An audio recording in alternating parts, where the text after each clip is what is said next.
बोले जय जय श्री राधेश।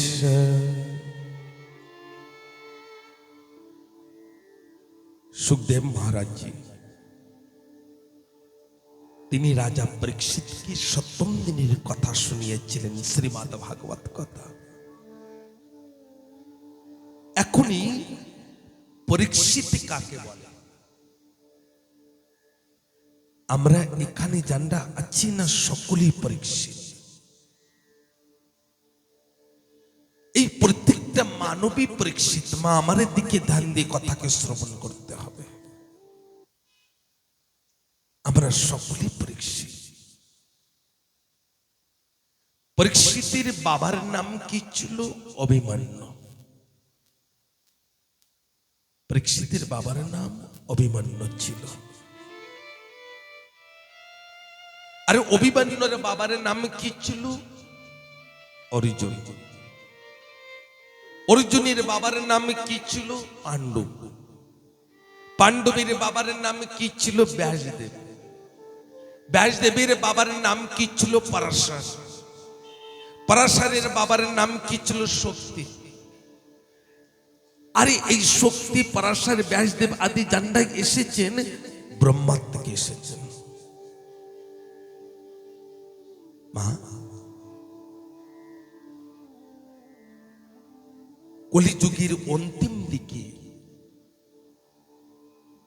রাজা পরীক্ষিত তিনি রাজা হয়েছিলেন। আর যে সময় রাজা হয়েছেন না, সম্পূর্ণ প্রজা,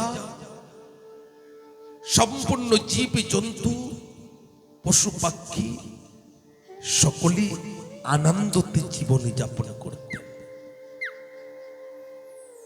বাবা একটি কথা বলবো, বাড়ির মালিক যদি ভালো হয় না, দেশে সংসার স্বর্গময় হয়। আর বাড়ির মালিক যদি ভালো না হয়, দেশে বাড়ি নরক সমান হয়। তেমনি দেশের রাজা যদি ভালো হয়,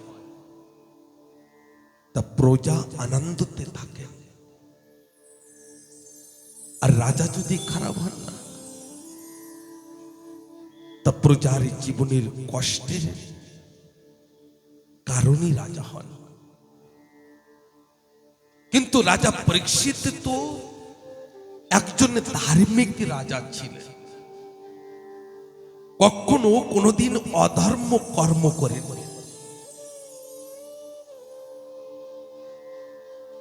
একদিন সম্পূর্ণ পৃথিবীতে দিগ্বিজয়ী করে বেড়াচ্ছেন, মানে কোন প্রজা কষ্টে নেই,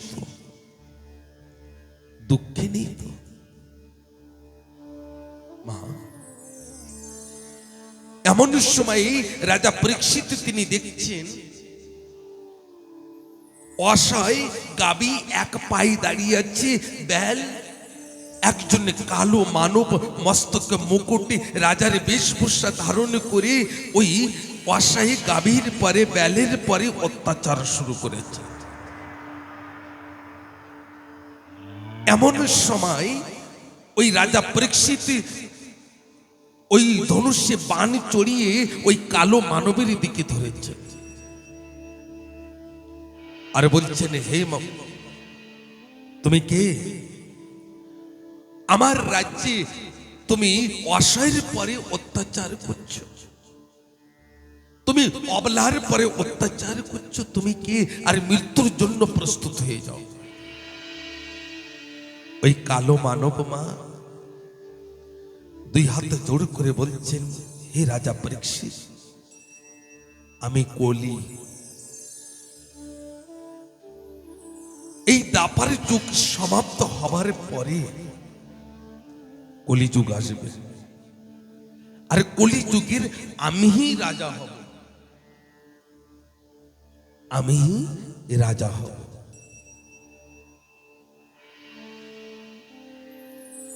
রাজা পরীক্ষিত চিন্তন করলেন, অনেক বড় বড় রাজা এসেছেন, ধার্মিক রাজা এসেছে, সকলকে এই মানুষের শরীর ছেড়ে দিতে হয়েছে, আমাকেও একদিন দিতে হবে। মা ধ্যান দেবেন, এই কথা বাবা কেউ চিন্তন করবেন না। আমি জীবনে কোনোদিন শরীর ছাড়বো না, ছাড়তে তো হবে, একদিন তো ছেড়ে দিতেই হবে। এই মাটির শরীর মাটিতেই চলে যাবে। আরে পঞ্চতত্ত্ব দিয়ে শরীর, যেমন আকাশ, জল, অগ্নি, বায়ু, এ তো সেই সঙ্গেই মিশ্রিত হয়ে যাবে। আমার আত্মা চলে যাবে। আজকের কলি তিনি দুই হাত জোড় করে বলছেন, হে রাজা পরীক্ষিত,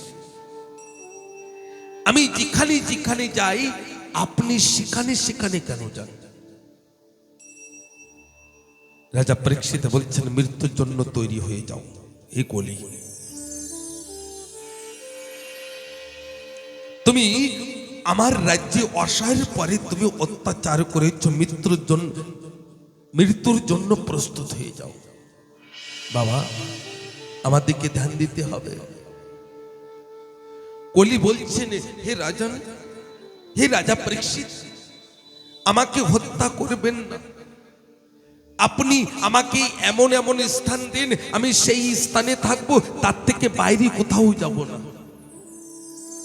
বাবা ধ্যান দেবেন, কলি বলছেন আমাকে স্থান দেন। আর রাজা পরীক্ষিত এ কথা চিন্তন করছেন, আমার মৃত্যুর পরে তো কলিযুগ আসবে। আর কলিযুগের যত ঠাকুর ভক্ত থাকবেন সকলে তো এই কলির তাড়নায়, কলির অত্যাচারে পীড়িত হবেন। আর আমার ঠাকুরকে ডাকতেই পারবেন। তাই আমি কলিকে বেঁধে যাব 5 স্থানে, 4 স্থানে বেঁধে যাব। আমি কলিকে 4 স্থানে বেঁধে যাব। পরে কলি আরেক স্থান চেয়ে নিয়েছিলেন, এই দিয়ে 5 স্থান। কয় স্থান? 5। এই 5 স্থানকে মানব গ্রহণ করবেন না। এই মানবের ভিতরে কলি নাই। এই মানব সত্য যুগে বসবাস করছেন, কলি যুগে জন্ম নিয়ে সত্য যুগে বসবাস করছেন। যদি এই 5 স্থানকে এই মানব যদি ছেড়ে দিতে পারে। আমি প্রথম বছর যে সময় এখানে এসেছিলাম না, এই কলির বাসের কথা বলেছিলাম। কলি কোন কোন জায়গায়, তো অনেকে রাগ হয়েছিলেন, ক্রোধ হয়েছিলেন। তা আজকে আসেনে আমরা প্রতিজ্ঞা করি, আমরা এই 5 স্থানকে স্পর্শ করব না। এই শ্রীমদ্ ভাগবতে লেখা আছে। তা জানেন, রাজা পরীক্ষিত তিনি বলেছিলেন, হে কলি, তুমি মদিরার ভিতরে থাকো। কলি বলছেন, ঠিক আছে রাজা। হে রাজা পরীক্ষিত, আমি গ্রহণ করলাম। দ্বিতীয় নম্বরে, হে কলি, রাজা পরীক্ষিত বলছেন, হে কলি, তুমি দ্বিতীয় নম্বর জুয়োরের ভিতরে থাকবে। রাজা পরীক্ষিত বলছেন, হে কলি, তৃতীয় নম্বর তুমি বেশ্যালয়ের ভিতরে থাকবে। রাজা পরীক্ষিত বলছেন, হে কলি, চতুর্থ নম্বর তুমি চালাকি, ছলছত্রী, হত্যার ভিতরে থাকবে। এই 4 স্থানে তোমার বাস। কলি 2 হাত জোড় করে বলছেন, হে রাজা পরীক্ষিত, আমাকে 4টি স্থান দিয়েছেন, আর 4টি স্থান নিম্ন স্থান।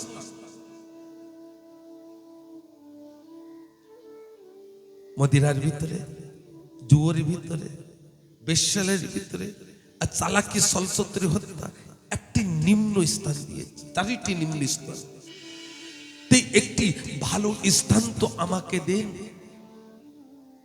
তারা কলি বলছেন, রাজা পরীক্ষিত বলছেন, হে কলি, লাস্ট। বলছে, হ্যাঁ বলে। বলছেন, চালাকি, ছলছত্রী করা, ইনকাম করা টাকা অথবা স্বর্ণের ভিতরে তোমার বাস থাকবে। মা,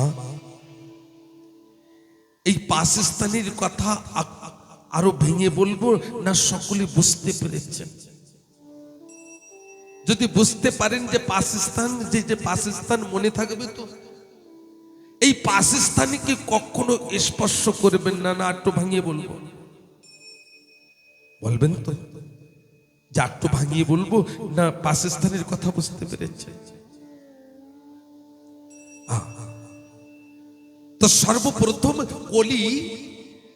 কলিকে কোন স্থান দিয়েছেন? কোন স্থান? মদিরা। তাহলে মদিরা যদি হয়ে থাকে, মদিরাতে কি কি ফায়দা, কি কি লাভ আছে মদিরা পান করলে? সর্বপ্রথম মদিরা যদি পান করতেই থাকে তাকে আর বৃদ্ধ হয়ে মরতে হবে না, তার আগেই শেষ। কেন? কলিজাই থাকবে না, জন্মবয়সী শেষ। দ্বিতীয় নম্বরে ফায়দা কি? ওই সকালে দুপুরে বিকালে 3 টাইম যারা মদিরা পান করেন তাদের ঘরে চোর আর আসবে না। কেন? কেননা ওই মদিরা পান করতে করতে সব বিসর্জন দেবেন, চোর এসে ওনার বাড়িতে নেবে নাকি? কিছু থাকবে তবেই তো নেবেন না। পালা চোরের থেকে বাঁচবেন। আর যিনি রাস্তার এই পাশে ও পাশে করতে থাকেন না, হিলতে দুলতে থাকে, জানাকে মদিরা পান করেন, তিনি মদিরা পান করেন না, মদিরা ওনাকে পান করেন, তার জন্য বলছে তাকে সব থেকে বড় ফায়দা কি জানেন? এই রাস্তার এই পাশে ও পাশে ঢুলতে থাকে না, বিভোর হয়ে যান, তার সব থেকে বড় ফায়দা কি ফায়দা জানেন? ওনাকে দেখে কুকুর কখনোই ডাকবে না। কেন? ও জানে একটু পরেই তো আমার পাশে আমার ভাই, আমার পাশে এসে শোবে, এই ধুলার পরে থাকবে, আমার সারা রাতের সঙ্গে থাকতে হবে। আমি কাউকে ছোট করার জন্য এই কথাগুলোকে বলছি না। আমার ঠাকুর দাদা, পরের দাদা, আমাদের জান্ডা এখানে আছে, তাদের 14 পুরুষ পর্যন্ত কেউ মদিরা চেনতেন। আজকে আদিবাসীরা মদিরা ছেড়ে দিচ্ছে না, বাঙালি ধরছে। সকলের কাছে নিবেদন, আস্তে আস্তে আপনারা ত্যাগ করেন, আর বিশেষ করে মায়েদের আপনারা একটু শক্ত হন। আমি শুনেছি নাকি মাতৃশক্তি নাকি সর্বশ্রেষ্ঠ শক্তি। যারা পান করছেন তানাদের জন্য বলছি না, তানাদের বেশি করে পান করান, কিন্তু আনেবালা যে পিড়ি, এই পিড়ি যেন নষ্ট না হয়ে যায়, এর জন্য আমাদের সকলকে হাতের মুঠ জোর করে বন্ধ করে থাকতে হবে, ছেড়ে দিলে হবে না, তাহলে আমাদের পিড়ি নষ্ট হয়ে যাবে। পয়লা নম্বর। দ্বিতীয় নম্বর জন্য কলি কোন জায়গায়? দ্বিতীয় নম্বর জুয়ার ভিতরে। জুয়া খেলে ধর্মরাজ যুধিষ্ঠির তানার সুন্দরী স্ত্রী দ্রৌপদী ওই বিরাট রাজার বাড়িতে দাসীর কর্ম করতে হয়েছে। জুয়া খেলে ভীম নকুল সহদেবকে ওই গোল ঘরে, রান্নাঘরে কর্ম করতে হয়েছে। জুয়া খেলে ওই ধর্মরাজের সুন্দর ভাই অর্জুনকে কিন্নারের রূপ ধারণ করে ওই উত্তরাকে নৃত্য শেখাতেন ওই বিরাট রাজার মেয়েকে। আর ধর্মরাজ নিজে কি করতেন? বিরাট রাজাকে মনোরঞ্জন করতেন। এই জুয়া খেলে অনেকে ঘরের টিনের চাল বেড়তে বিক্রি করে দিচ্ছে। আগে আদিবাসীদের ছিল মুরগি লড়াই, আজকাল বাঙালিরা ধারণ করেছেন ওই গাড়ি নিয়ে চলে যান, পয়সা লাগিয়ে ফেল হয়ে পয়সা করে নষ্ট করে চলে আসছে। অনেকে চিন্তন করছেন আমি ভালো আছি না। এই যতটুকুনি দিমাগ এই জুয়োর ভিতরে লাগান একটা মানব, ওইটুকুনি দিমাগ যদি কোনো অন্য কর্মের ভিতরে লাগিয়ে দেন, তা দেখতে দেখতে তিনি লাখপতি করোড়পতি হয়ে যাবেন। राधे राधे तो बोलना पड़ेगा। बोली जय जय श्री राधेश्याम। এদিক ওদিকে দিমাগ না লড়িয়ে নিজের কর্মের দিকে সুকর্মের দিকে দিমাগ লাগান, তা দেখবেন আপনার জীবনে কোনোদিন দরিদ্রতা আসবে না। এই জন্য জুয়ো থেকে দূরে থাকেন। তৃতীয় নম্বরে কি জানো? তৃতীয় নম্বর ভুলে গিয়েছি আমি, বলে বেশ্যালয়। তৃতীয় নম্বরে বেশ্যালয়। একটি স্ত্রীর কর্তব্য কি জানেন মা? নিজের স্বামী ছাড়া এই জগতে যত পুরুষই দেখেন সকলকে বাবা রূপে, ভাই রূপে আর নিজের সন্তান রূপে দেখা উচিত প্রত্যেক স্ত্রীকে, নিজের স্বামী ছাড়া। তেমনি একটি পুরুষের কর্তব্য নিজের স্ত্রী ছাড়া এই জগতে যত স্ত্রী আছে তাকে মা রূপে, বোন রূপে আর নিজের মেয়ে রূপে দেখা উচিত। একটু যদি এদিক ওদিকে ব্যালেন্স নড়ে গিয়েছে না, হিলে গিয়েছে, তা আপনার জীবনে কলি প্রবেশ করে যাবে। চতুর্থ নম্বরের জন্য কি? চতুর্থ নম্বর কি? চালাকি সলসতরি। একটি সুন্দর কথা বলেছেন বাবা চাতুরী। চালাকি সলসতরি আর হত্যা। এই যে আমরা মাছ মাংস খাই না, ও ভাইয়া, কত স্বাদিষ্ট আনন্দ পাওয়া যায়। আর অনেকে যদি বলি না মাছ মাংস ছেড়ে দেন, তা অনেকে কি বলেন জানেন? আমার আত্মার থেকে যেদিন ছাড়বে, আমার মন যেদিন ছেড়ে দেবে সেদিন ছেড়ে দেব। যেদিন আমার মনের থেকে বলবে আমি সেদিনই ছেড়ে দেব। কিন্তু আমার আত্মাই তো বলে 5টা 6টা বিবাহ কর, তাই করবো নাকি? হ্যাঁ, আমার আত্মাই তো বলে ব্যাংকে যত টাকা আছে বস্তা ভরে বাড়িতে নিয়ে, তাই নিয়ে আসবো নাকি? যিনি মনের সঙ্গে চলেন না তাকে পাগল বলে। মাছ মাংস ওকে যে আমরা সেবন করছি ও তো হত্যা না। ওই মাছ মাংস যে সময় সেবন করবেন তা আপনার শরীর গরম হবে, আরে কাম ক্রোধে বেড়ে যাবে। যদি বলেন মহারাজ এই পেঁয়াজ রসুন কাকে কি বলে, কিরা কি বলে সে দিয়ে আমার দরকার নেই, কিন্তু আমি জানি এইসব গুলো যদি সেবন করা হয় না তার শরীর গরম হয়, আমার ঠাকুরের প্রতি আমার ভক্তি উদয় হয় না। এই জন্য হত্যা আর চালাকি সলসত্রি করে কখনো চলে আজ পর্যন্ত কেউ ভালো থাকতে পারে না। একটা মিথ্যে কথা বলবেন, আর একটা মিথ্যে কথাকে যদি ঢাকতে 1000 মিথ্যে কথা বলেন তো সেই মিথ্যে কথাকে ঢাকতে পারবে না। তা মিথ্যে কথা বলে লাভটা কি? চলে আসে সোনার ভিতরে। তা আপনাদের কানে যে মায়েরা শোনা আছে, গলায় শোনা আছে, ওর ভিতরে কলি আছে না? কলি কোন স্বর্ণের ভিতরে? চালাকি সলসত্রি করে ইনকাম করা টাকা অথবা স্বর্ণের ভিতরে। আগে সোনার টাকা চলতো না, তাই আগে বলতো স্বর্ণ আর টাকা। কিন্তু একটা কথা বলবো,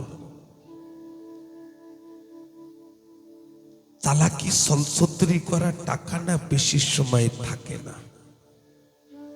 থাকে কি না? আরেকটি গোপন কথা, এই কথাকে কাউকে বলবেন না, মনে মনে রাখবেন। আপনাদের এই যে এই বান্ধের বাজারে অনেকে বড় লোক আছেন না, অনেক টাকা কনে পেয়েছেন, কোথা থেকে এসেছে একবারে কি চিন্তন করেছে? না, করেননি। কিন্তু আমি চিন্তন করেছি, আর আমি চিন্তন করে কি পেয়েছি জানেন? টাকা কোথা থেকে পেয়েছে? টাকা পেয়েছেন কোথা থেকে? যে বাড়ি ধনী, অত্যন্ত বড় লোক, সেই বাড়িতে যে দেখুন একজন আমার ঠাকুর ভক্ত আছেন।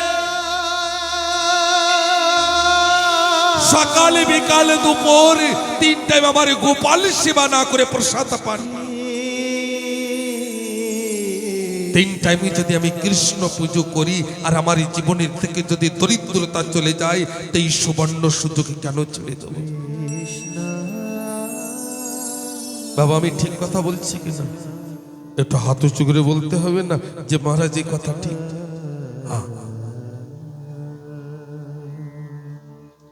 আর লাস্টে আরেকটা গোপন কথা বললে তারপরে আমরা রাজা পরীক্ষিতের ভিতরে ঢুকছি। শোনেন, এক পাশে 10 লাখ টাকা, আরেক পাশে আশীর্বাদ। আপনারা কি নেবেন, টাকা না আশীর্বাদ? যদি আশীর্বাদ দেন তা হাত উঁচু করে বলেন না। তাহলে কেন নেন না মাতা পিতার আশীর্বাদ? কেন নেন না গুরুজনদের আশীর্বাদ? সাধুগুরু বৈষ্ণবের আশীর্বাদ নিতে হবে, তবে মনুষ্য জন্মই ধন্য হয়ে যাবে।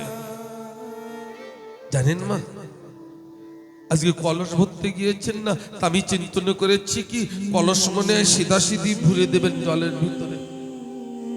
তো দেখি কি না কলস কাঁধে করে জল ভরছেন, আর ওই জল না কলসির ভিতরে যাচ্ছে, আর ওই কলসির ভিতরের বাতাস বাইরে আসছে। তাও চিন্তন করেছি যেই শরীরে কলস যত সময় কাঁধে না করবেন না তত সময় ভরবে না, তত সময় ভরবে না। আর আজকাল তো মানবে প্রণামই করতে চান না। আজকাল তো মাতা পিতাকে অনেকে সেবাই করতে চান না। যার না মাতা পিতাকে সেবা না করেন, যার না গুরুকে অথবা বড়দের আদর না করেন, তার হাতের প্রসাদ তো আমার গোবিন্দ পান না। কখনো কাউকে অনাদার করতে হবে না। 3টে ঘন্টার নাটক করতে এসেছি। নাটক, নাটকের জন্য কাকে বলে? বই করতে এসেছি। যেমন হিরো হিরোইনরা বই করেন না, তেমনই আমরাও এসেছি।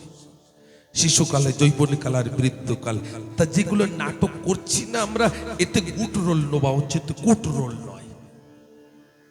রোলকে গুট করুন, কুট রোল নয়। আর যদি কুট রোল করতে হয় না, তো কোন জায়গায় করবেন জানেন? যিনি ভাগবত কথা শ্রবণ না করেন তাকে হাত পাও বেঁধে নিয়ে আসেন। যিনি মাতা পিতাকে প্রণাম না করেন তাকে ঘাড় ধরে প্রণাম করেন।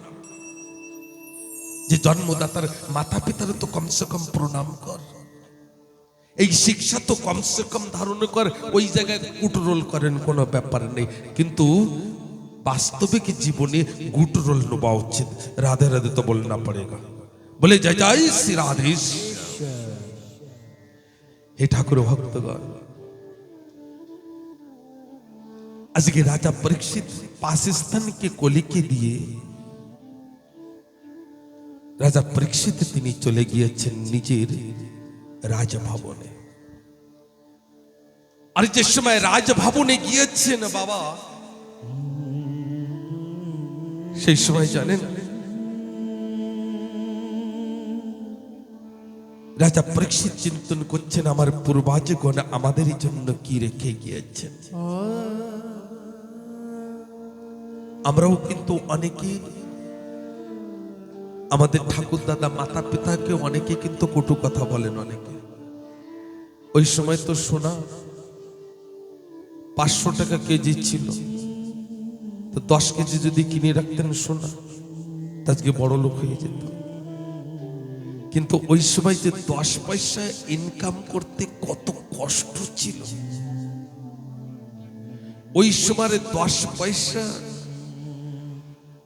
আজকের 10,000 টাকার সমান, তার বেশি মনে হবে। ওই সময় 500 টাকা এক জায়গায় করা যত কষ্ট ছিল না, তার থেকে সরল তো এই জমানায় 5 করোড় টাকা এক জায়গায় করা। অনেকে তো বাড়িতে ডেকে না কাজ করিয়ে দুটো পেটে ভাত দিতেন, অনেকে বিগার দিতেন। বিগার কাকে বলে জানেন? মানে তুই আমার বাড়িতে বিগার দিয়ে দুটো খেয়ে যাবি বাড়িতে। হে ঠাকুর ভক্তগণ, রাজা পরীক্ষিত মনে মনে চিন্তন করছেন আমার পূর্বজ আমাদের জন্য কি রেখে গিয়েছে। এমন সময় একটি বন্ধ ঘর দেখছেন, আর বন্ধ ঘরকে খোলালেন সৈনিক দ্বারা, আর খুলে দেখছেন অনেক হীরা কাঞ্চন মুক্তা স্বর্ণ অনেক কিছু আছে। কিন্তু মা, ওর ভিতরে একটি মস্তকে ধারণ করার যে মুকুট না, স্বর্ণ মুকুট ও আছে। ধ্যান দেবেন, দামি কথা বলছি। রাজা পরীক্ষিত তিনি কি করলেন, ওই মুকুট নিজেদের মুকুট চিন্তন করেই মস্তকে ধারণ করেছেন।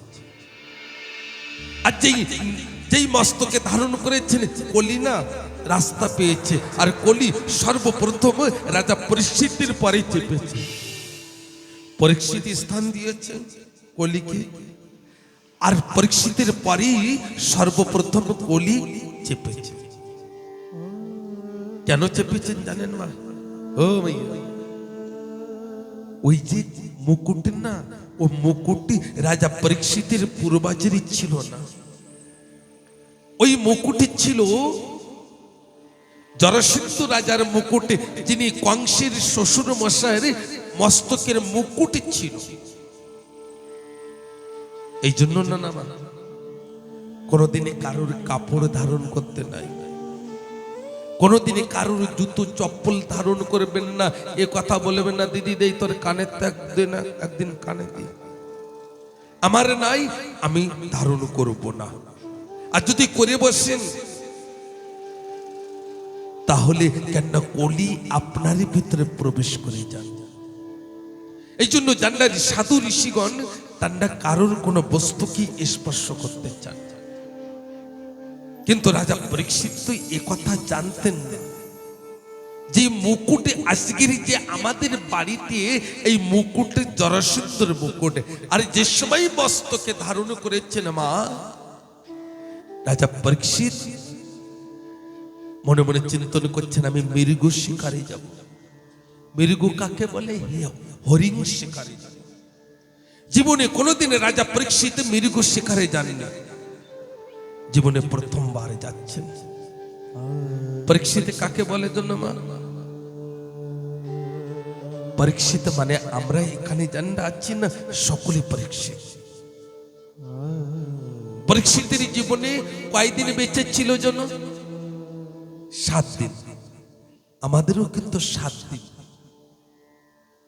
এই 7 দিনের ভিতরেও আমাদের জন্ম মৃত্যু, তাই না? শনি রবি সোম মঙ্গল বুধ বৃহস্পতি শুক্র, এই 7 দিন।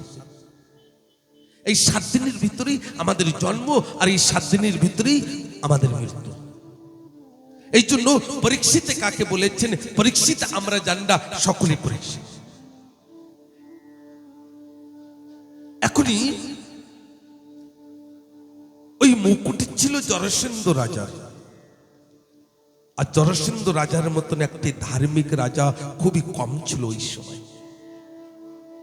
101 ব্রাহ্মণকে সেবা করানোর পরে ওই জরাসন্ধ রাজা তিনি প্রসাদ পেতেন। মা, আমি জানি আপনাদের কাছে সময় আছে, এই জন্য একটু ভাঙিয়ে বলতে চাই।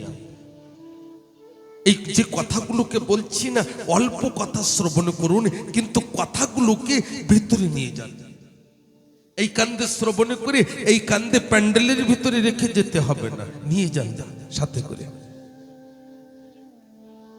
এখনই রাজা জরাসন্ধ কি করতেন? প্রত্যেক দিন 101 ব্রাহ্মণকে সেবা করানোর পরে নিজে প্রসাদ পাতেন। একটি স্ত্রীর কর্তব্য কি মা? সর্বপ্রথম প্রসাদ তৈরি করে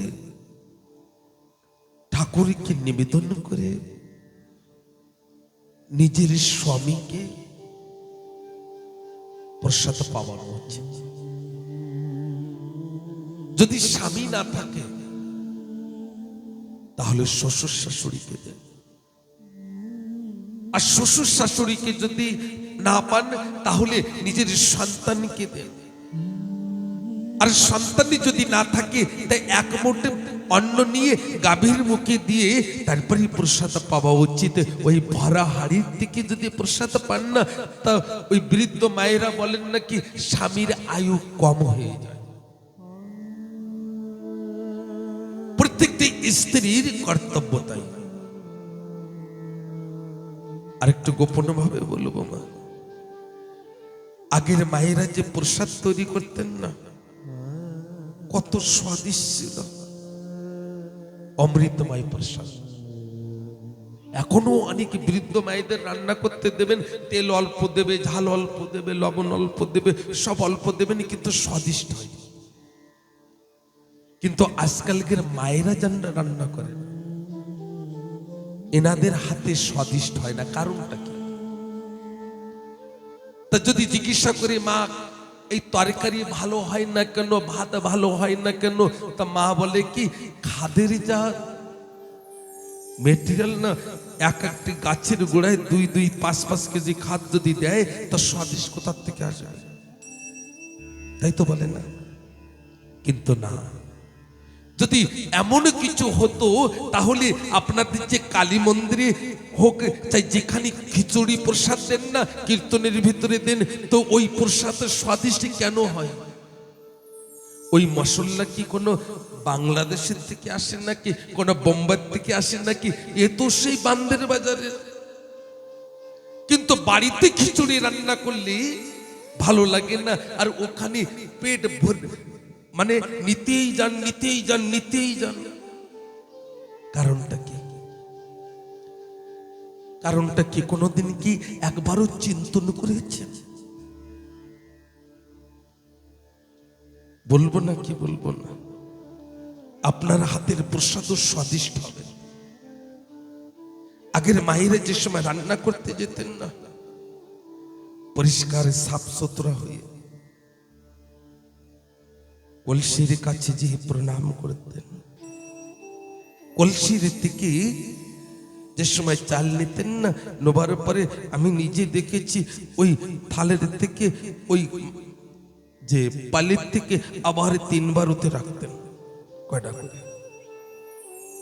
আর যে সময় মা রান্না করতে যেতেন সেই সময় ওই চুলোতে প্রণাম করতেন আর বলতেন, হে ব্রহ্মাদেব, আমি ঠাকুরের জন্য প্রসাদ তৈরি করতে যাচ্ছি।